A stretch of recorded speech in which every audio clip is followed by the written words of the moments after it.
Welcome to the Fink It Isn't Until It Is podcast. I'm Finn. I'm Tim. I'm Guy. This is season 2, in which we discuss the various moving parts in a life in music. Yes, I know, but we've got to talk about it. Life after COVID. The elephant in the room. Yes. So you've named this the elephant in the room because... Well, I, of late, have been trying to mention it as little as possible. Yeah, I know. Partly because I think that everyone is really, as you said, Guy, everyone is really bored of hearing about it, especially now. I mean, it's 4 years. Next month, it'll be 4 years since the... when I say next month, it's because we're recording this in February. Yes. So March will be 4 years since the first lockdown in the UK. So it's a long time. Yeah. But I really do feel, and I don't mean to sound like a drama queen here, but I actually think I've got, and I'm sure many people have, a bit of PTSD regarding the COVID, the lockdown, and the whole, not the illness itself. I was lucky enough to have not really knowingly had it. But whenever I think about things to do with the lockdown, I get a kind of feeling, like, oh, fuck, Because, I mean, I really didn't enjoy any of it. I hated it. Well, I mean, I loved the first couple of months. It was awesome. It was like having a free holiday. And then... When it was a real lockdown, that was. Well, because Berlin locked down super strict, super Right. early. I mean, we were looking at the UK being like, guys, what the hell are you doing? And the rest of Europe was... Because we were looking at Italy and everybody was locked in. Yeah.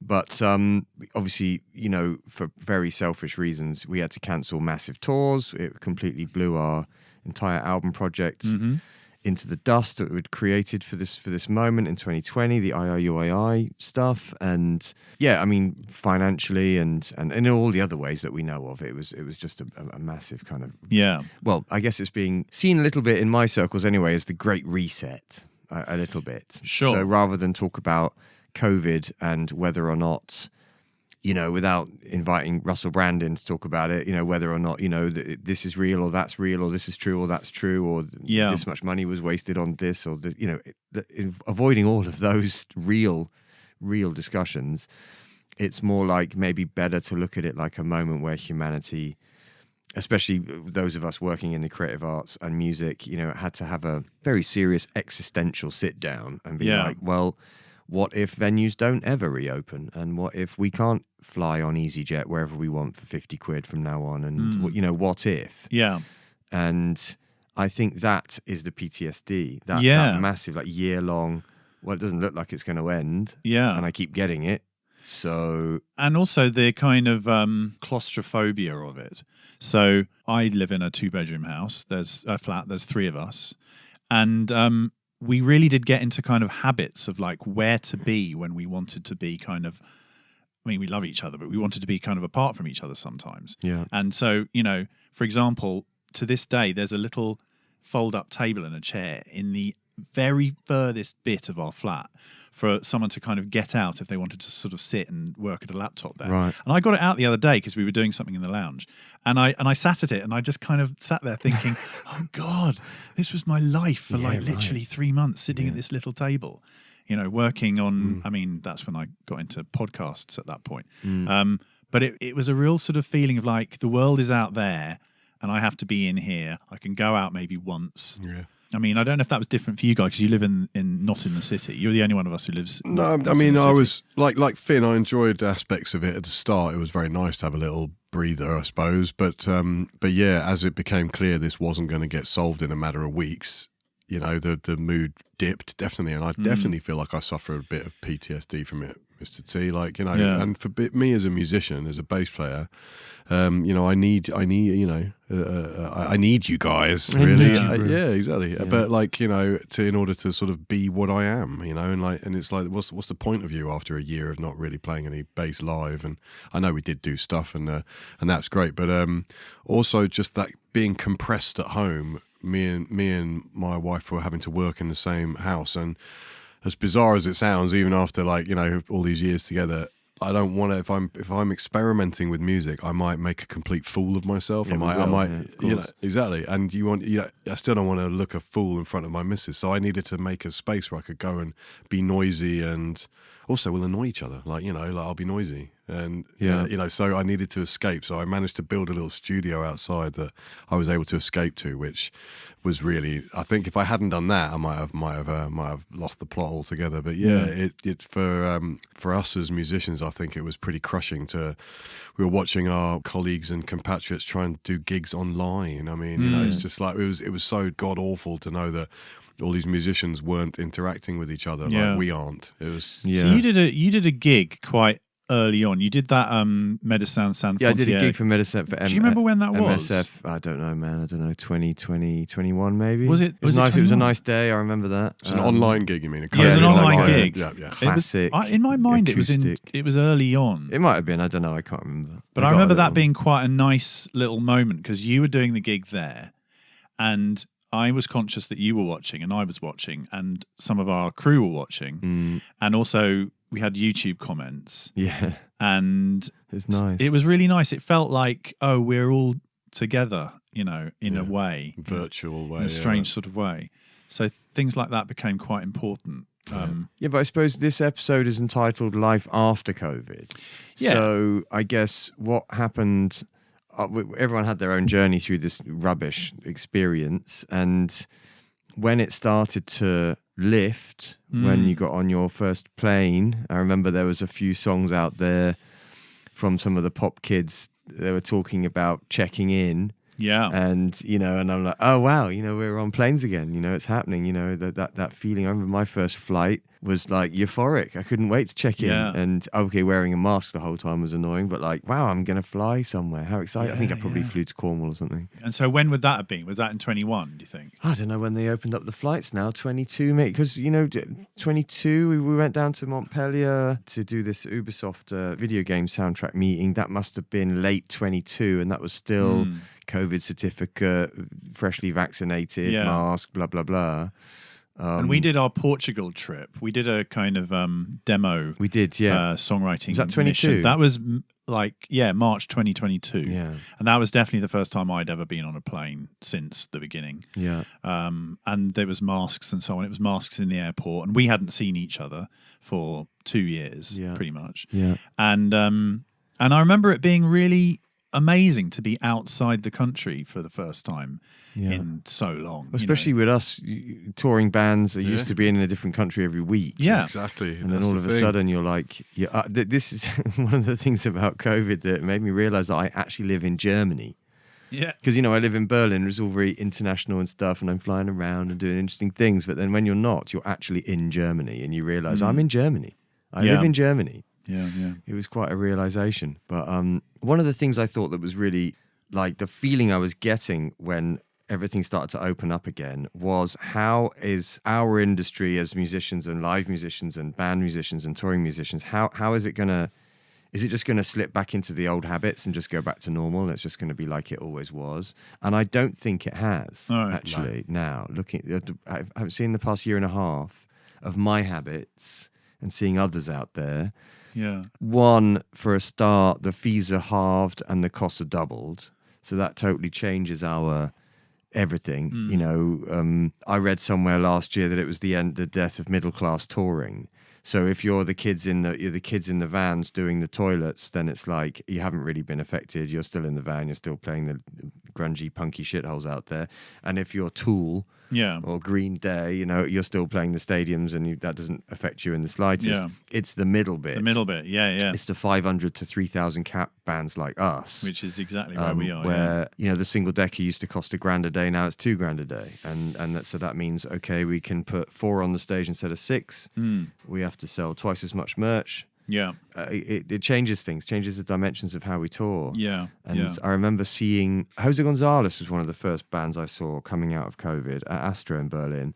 And he was doing like spot gigs. It was 2 weeks, and he would do Paris, Amsterdam, Brussels, London, Lisbon, Rome, all the capitals, and then go home again. And I've definitely witnessed that these tours that you used to see in the mid-teens of just like everywhere, and it's 6 months long, like we used to do. Yeah. Where you do France's Paris, Lyon, Bordeaux, Montpellier, Arles, Angoulême, Marseille, etc., etc., etc. Well, now it's just Paris. Sure. And I think a lot of those outlying cities their venues and their promoters have really suffered. Yeah. Much more than the big cities, because everyone wants to play London, everyone wants to play Paris.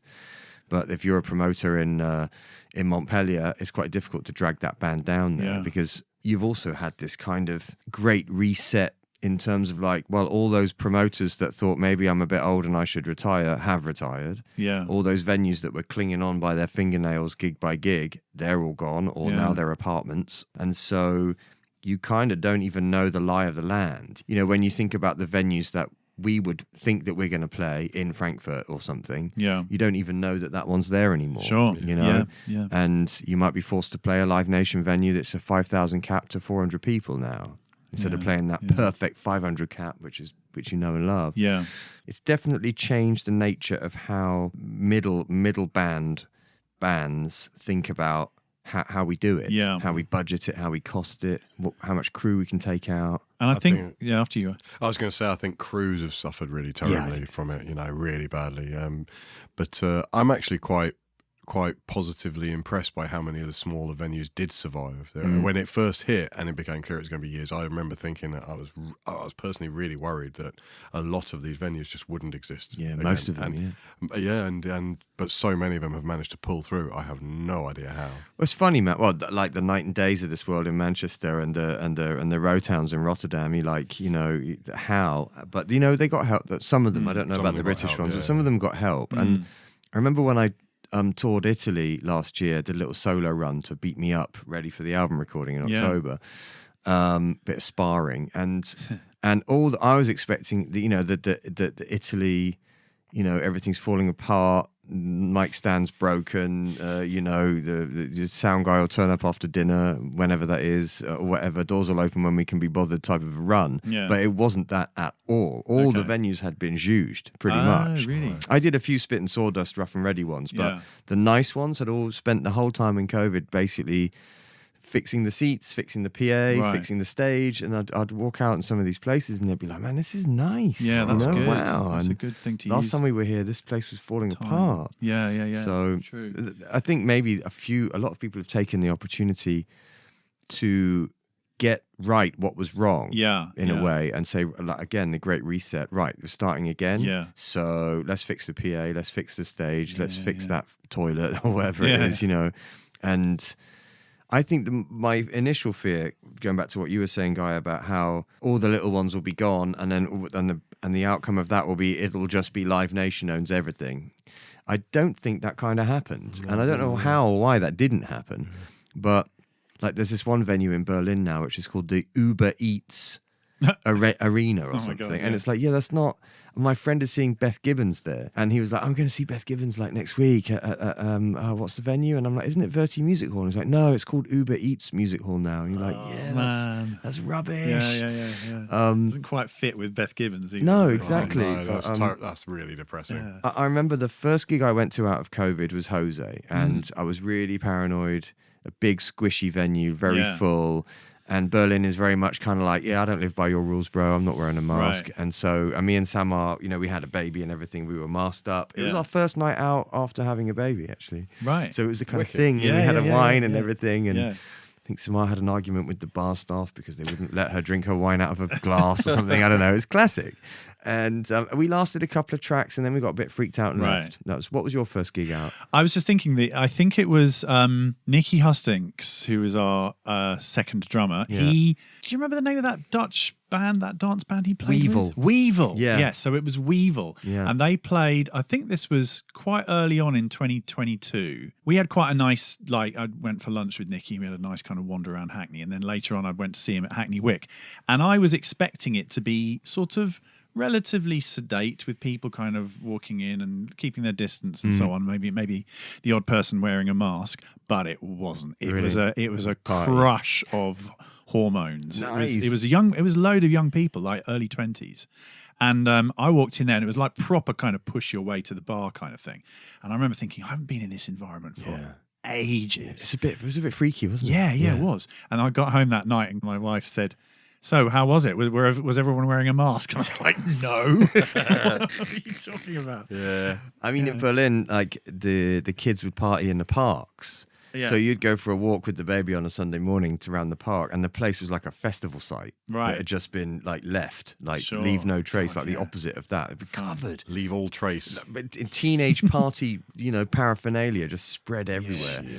So when I was recording during COVID, I would have like, especially with the younger artists I was working with, I'd burn the pop shields every night. I had these little, the little things you put on mics to stop the noises. I had like 5 bags of those. Every session would have a new one. Right. Every artist had their own pop shield that would be in my cupboard and sterilized every night. Had to clean all the mics every week. Luckily, I've got enough mics that each singer could actually have their own mic, but we had to kind of jump through a bunch of hoops to keep going. Yeah. It still feels a little strange to be in large groups, almost like sometimes, like you can be that kind of person after if you're a bit claustrophobic, to be like, okay, where's the fire exit? It's like Bristol's Thekla, where you go, it's like a boat ship, and you're on the stage and you're playing. And I remember thinking last time we played the Thekla, so if something did happen, how do we get out? Oh, the door is all the way over there and we're at the back, so we're last out. I'm not sure if I'm okay with that. And there's a hatch above the stage, with a ladder behind you, and you think, I'll just go up the hatch. No, it was locked. I checked. I checked the hatch. I checked the escape hatch, Kyle. Oh my God. So yeah, you kind of look around and go, where's the fire exit? Yeah. So now with COVID, it's very much kind of like, after COVID, it's kind of like, okay, there's a not necessarily in the big venues. If you go to an arena or a big, like, or a Kentish Town or a big 5,000 cap or Columbia Halle or something in Berlin, but like in the smaller venues, where it's sweaty and dense and really intense. Yeah, I just kind of think, if one of you's got COVID, then we've all got it. Yeah. But they're not even worrying about it anymore. No, I don't. I think, and this feeds in a little bit, this life after COVID thing, that there is, I feel there's a sense, maybe it's just the media I'm consuming at the moment, but I do feel there's a sense that maybe there's a lot of people kind of thinking, with all that, I mean, we have great personal friends who died of COVID. Around this table, Sure. So we know it's very real. It's not a conspiracy theory, but did it have to be so extreme? Are we living life after a kind of overreaction? And so if we were overreacting, then is it fair that we lost 3 years of our lives? So let's make up for it by like having it extra large. Well, I think the general consensus these days seems to be that no, we didn't need to do that quite as badly, because I don't think I don't know. I mean, certainly in this country, if the same thing happened again, I don't think they could get away with such heavy lockdowns, because I don't think people would comply. Well, I suppose that's right. I mean, it's the, again, living where I live, compliance is a very elastic thing. Sure. And so, but when we were all in it, we were all very much like, everybody should do what they say so that we can get it over with. Exactly. The greater good. And so maybe you're right, that won't happen next time. Well, it just depends what it is. If the next bug is Ebola, everyone will comply. That's maybe the thing. That's true. If the death toll's 75%, Yeah. everybody's staying indoors and wearing a mask. But I mean, in this country, in the UK, obviously things like Partygate and Dominic Cummings' Barnard Castle Gate, that has completely ruined any. I mean, the faith in our political figures is surely at an all-time low, but that's really not what this podcast is about. Let's not. It's about a life in music, not a life in Downing Street. But I think that when we emerged after COVID and we had our early experiences, there was a real sense of euphoric.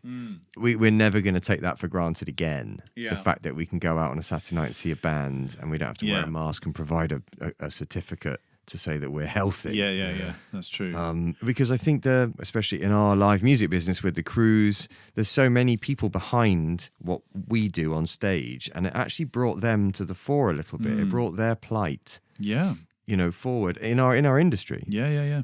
Just the fact that behind every gig there is another 40, and especially on the big gigs, there's another 50, 60 people. Yeah. And with no gigs, they have nothing. They have no other skills, and they haven't. I mean, our skill sets in the live music industry are so niched.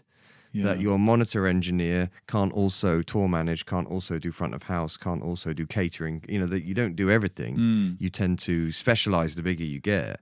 And which is why a lot of them turn to things like delivery driving.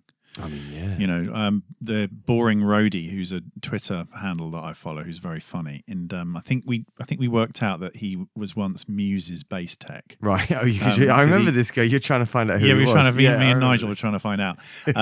But then when COVID hit, he became Boring Delivery Driver. Right. And now I think he's back to being Boring Roadie again. That's cool. But yeah, a lot of people had to do that, and a lot of them did things like, in fact, Nigel himself, he trained to be a internet installing guy. Yeah. I mean, as I say, existential crisis. Yeah. One minute you're doing sound at Reading Rock Festival for a bunch of rock bands. Next minute you're installing internet. But the thing is now, I feel like one of the things I've learned from the experience, if we can call it that, is that I'm now going to try and carry on doing those extra things. The hustles. Yeah, me too. The hustles, you know, like now podcast editing, which is something that I do.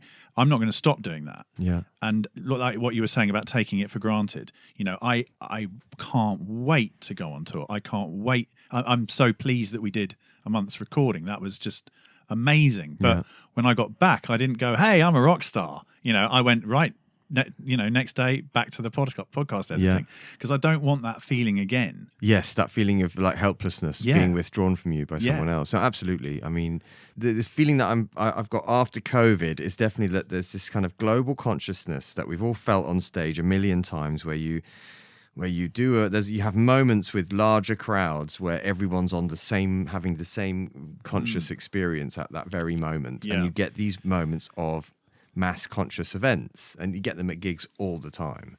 Anyone that's ever been on stage having a good gig will tell you that you feel it all the time. And I thought that during COVID, that mass consciousness, which also a lot of creativity lives in that consciousness as well, just stopped, and no one wrote it.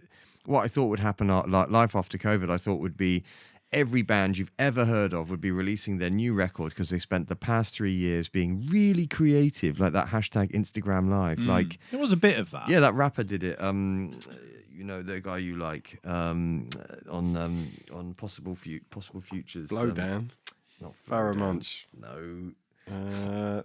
Forget it. Oh, Tyler the Creator. Tyler the Creator. Tyler the Creator came out with an album that was all kind of like, I'm really busy. Look at what I'm doing. I've done loads of records. Right. You guys are all lazy, and you should be working harder. And yes, and also, dude, you know, it's pretty harsh. We're not all living in a LA mansion and unlimited budget, or you know, some of us have had to get side hustles to make it by. But that didn't happen. Right. And my read, you know, a lot of acoustic albums came out, for sure. A lot of acoustic covers records came out, for sure. But it wasn't the onslaught of every band you've ever heard of has spent the past 3 years making their magnus opus at all. In fact, none of us really started that process again until it was way after. And then we're like, okay, right, it looks like we're back to normal. Album, tour, promo, okay, let's do it. So I think global consciousness played a part in stopping creativity. Otherwise, there'd be an avalanche. Because it's also scary as well. Like you said the other day, that you stop thinking about creating things and you start thinking about more scary things. I mean, it was scary, you know, that whole thing of thinking, how are we going to get over this? That was a big scare sort of thing. Is that kind of thing is it gone? Get overable? Is it get overable? Has that kind of life gone forever? Will there be another Glastonbury, etc.? You know, I mean, you played some gigs last year. Oh man, I did some hilarious gigs during COVID, and they were trying really hard to make this happen. Yeah, I did a gig in Austria with Alex, bless him, with Alex. And it was a festival where they were like, no, we're going to do the festival. And then so you bought your ticket and you essentially got a pallet to sit on. And around the pallet was a white circle. And your pallet you were only allowed to be in the circle on your pallet. Yeah. And you could only share that pallet with people from your same family group or whatever that dynamic was. You remember that? Yeah. So whatever that dynamic was, so you'd do the gig and you'd look out from the stage, and all backstage was super clean and everybody was tested and it was all that kind of stuff. And you'd look out and it was just like a series of pods out there. Right. It worked though. We did the gig. It was really nice. And was there an atmosphere? There was really nice vibes because everybody was like, we're out seeing a gig. Oh my God, this is great. And this is right deep in the mix of it all. And I said to Alex, our promoter in Austria, I was like, you know, this is really great, dude. I mean, but do people, I mean, is it just that Austrians are very compliant, or how does it work? And he was just like, yeah, pop gig, forget it. It was a total disaster. Really? Yeah, we you know, with your audience is kind of, let's just say they want to listen to music, so they want to sit down on the crate and listen to you play your wonderful songs, and then have a nice clap and go home. But when you put a pop rapper on, and he's like, "Come on, everybody, stand up, let's party," and they all just rush the stage. You're like, okay, that's the end of that protocol. That's completely gone. Sorry, police force. You know. But then the other time I went to Liechtenstein to do a session, and it was like. Berlin was in savage lockdown, heart of the beast, all that stuff. And we get to Liechtenstein and nobody believed it was real. Right. And so I had to tell all the crew, don't touch my leads, don't touch my mic, don't touch my stand, don't touch my stool, don't carry my cases. Yeah. And they were like, oh man, you know, it's conspiracy. Right. Don't stress it. Man. And I was in a room, locked room, studio, 100 invited guests, Yeah. no aircon. In the middle of COVID, it was like, that was really scary. That was the first thing you did, I think, wasn't it? That was right. And we drove out of Liechtenstein after that. And then literally 3 days later, they locked it down code red because it had like 90 cases. Right. And in that country where it's really small, that's like 10% of the population or something. And they were in that massive panic mode. And we kind of was looking back being like, told you. Yeah, exactly. Don't touch my fucking cables. You should wash your hands more often, you know. But when you did the Italy run last year, the sparring run. So were you aware of any did you have a conscious feeling of any differences? Like, this is different to how it would have been if I'd done this in 2018? Oh, apart from the venues, some of these venues had a moment to zhuzh themselves up. I guess I'm specifically talking about how people behaved. No. Okay. None at all. In fact, it was, I remember, who was it? Right after COVID, I was talking to Nigel, our monitors guy, who did Glasgow after COVID. Yeah. And I can't remember who with. PJ Harvey, maybe. I don't know. I think it was Thingy, that band with the female singer who won the Mercury. What are they called? Oh, it doesn't matter. Oh, Wolf Alice. Wolf Alice. Yeah. And it was the first, I don't know if it was Glastonbury. It was a big festival, maybe Reading or Leeds or something like that.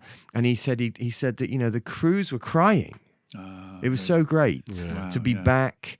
And the audience was so happy to be there, and the bands were so grateful and relieved, and all the crews from everyone, from like the fire guy to the monitor guy to the guys who just carry cases, were physically moved with how emotional it was to just be back. Yeah. I mean, we haven't done a tour since 2019 for various reasons, COVID being one of the larger ones. But we will be out soon, and I think we'll definitely feel that kind of like, it's been ages. Thanks for coming back. Definitely. Oh, it's great. We haven't seen you in ages. We're definitely going to feel some of that. Yeah, I know. I'm excited about that. Yeah. I mean, I remember the first time because I played with singer-songwriter Cameron Saul, a friend of ours. I played a rehearsal with him for the first time in January 2023. So it's quite a long time after COVID, really. But it was definitely the first time I'd been in a room again with 2 other musicians. And I had to leave the room at one point because I was kind of feeling quite emotional. Wow, that's cool. Because I just remember kind of playing and thinking, oh my God, I'm doing this again. This is what I do. Yeah. This is me. This is the essence of my life. Existential crisis. In September. In Zena? In October in Zena. Wow, that was my sitting in a room with musicians again moment. Yeah. I mean, that's the thing. I mean, if you live in a major city in the middle of a massive European city, the effect was really extreme. If you lived in Zena, I guess Less life. so.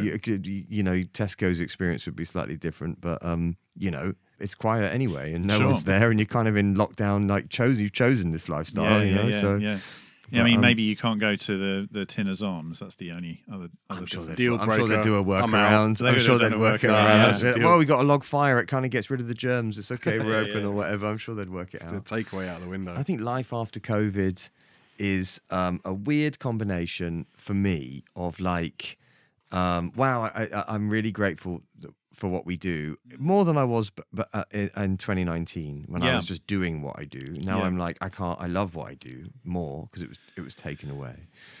And also that feeling of, as a creative and a musician, there is a sense of fragility in what we do. Yeah. It's not this is why that middle class touring section is so battered, because it was almost like a mid-range career choice to be in an alt indie band, you'll probably Yeah. pay the rent. And I think that safety's gone. One, I think that will lead to much more interesting music because safety isn't safe anymore, which is Yeah. great.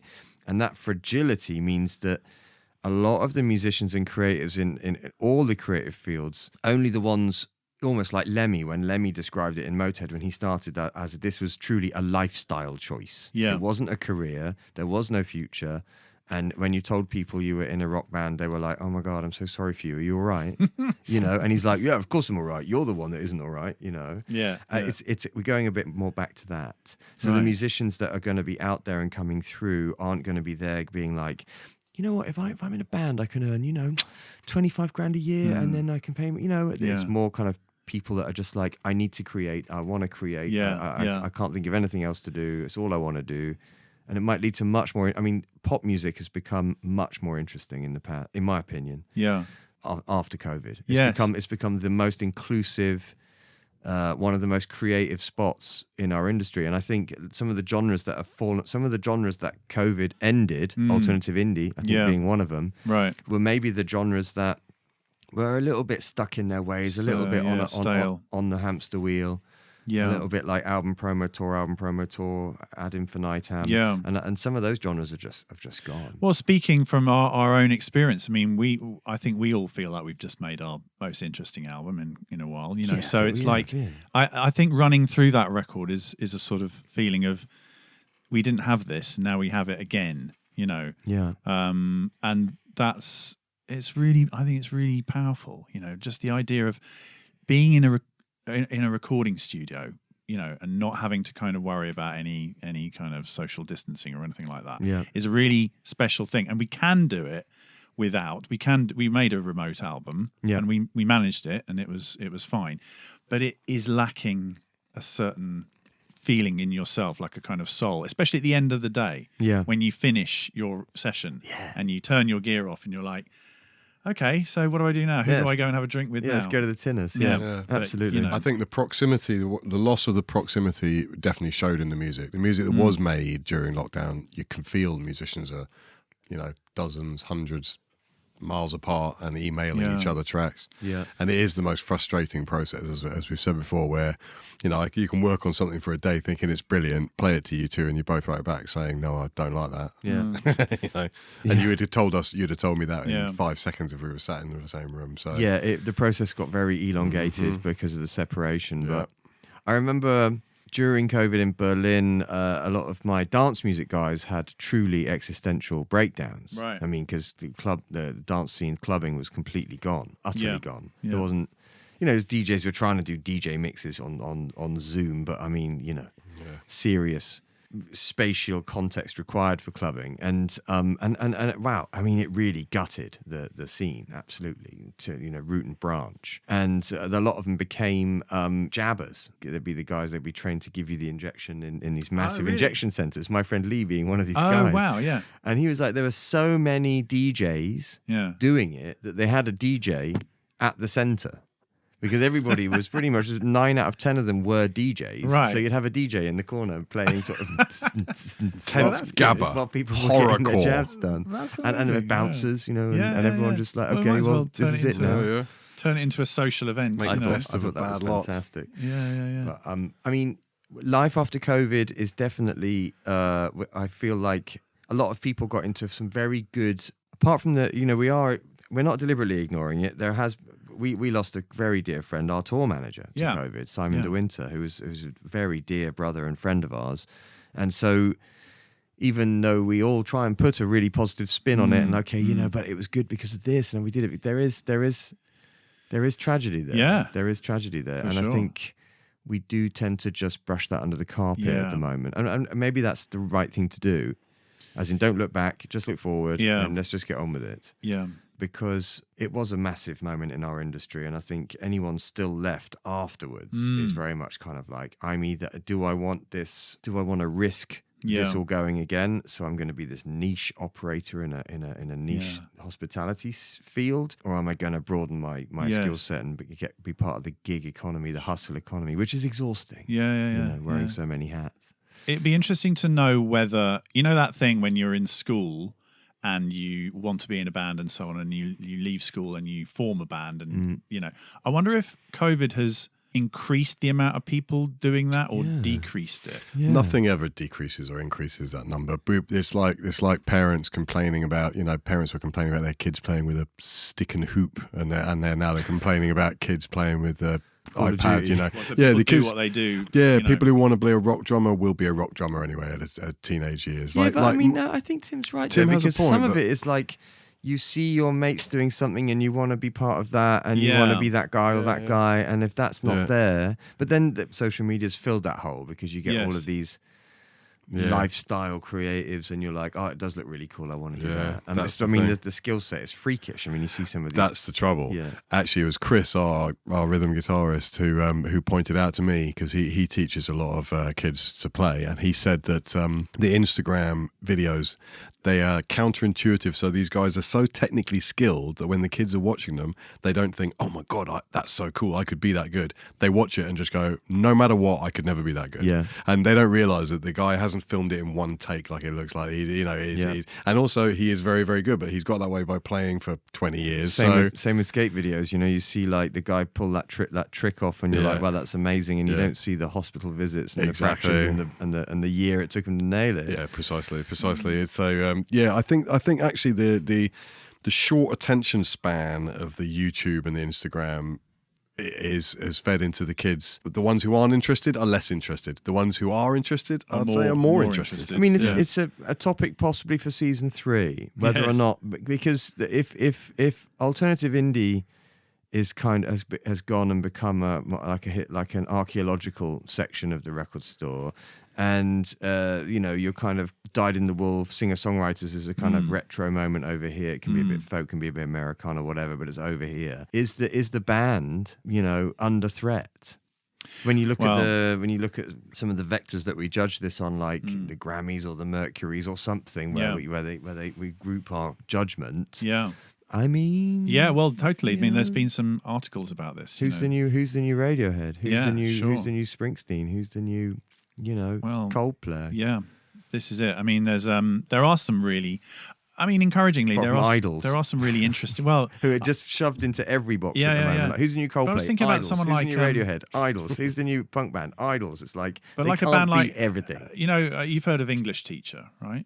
No. Okay, they're I would say an example of a really good, like very, very modern band. Like they do play indie, but they're not afraid to be pop as well. They're like kind of dry cleaning meets everything. If such a thing is possible. Yeah, cool. I can imagine that. And I mean, a band like that, like they seem to be taking absolutely every opportunity to do, to go to all these places, go to America, to tour, to play festivals, So it's encouraging to see someone like that really kind of grab everything by the scruff of the neck. I feel like they're the first band I've really seen post-COVID, because there were all these bands that came out during COVID, like Dry Cleaning and Billy No Mates, people like that, But they are the first ones that I've seen that have really kind of grabbed my attention that are completely post-COVID. Right. So they've got nothing to do with COVID at all. Yeah.